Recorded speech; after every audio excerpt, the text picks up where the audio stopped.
Na wanasihi viongozi wote wa dini kwa ujumla wao waendelee kuwa watulivu, na tunaomba wananchi Waislamu na wasiokuwa Waislamu waendelee pia kuwa watulivu, lakini wawe walinda amani na kuepuka uchochezi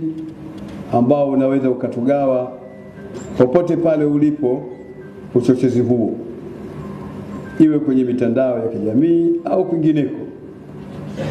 kama ambavyo pia uundwaji wa tume ya uchunguzi ambayo inatoa nafasi ya kutusikiliza viongozi wa dini na wananchi wote kwa ujumla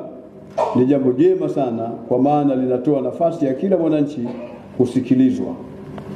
Kwa msingi huu tunampongeza Mheshimiwa Rais kwa uundwaji wa tume hii na tunakaribisha uundaji wa tume ya maridhiano na hatimaye kuelekea kwenye swala la katiba mpya.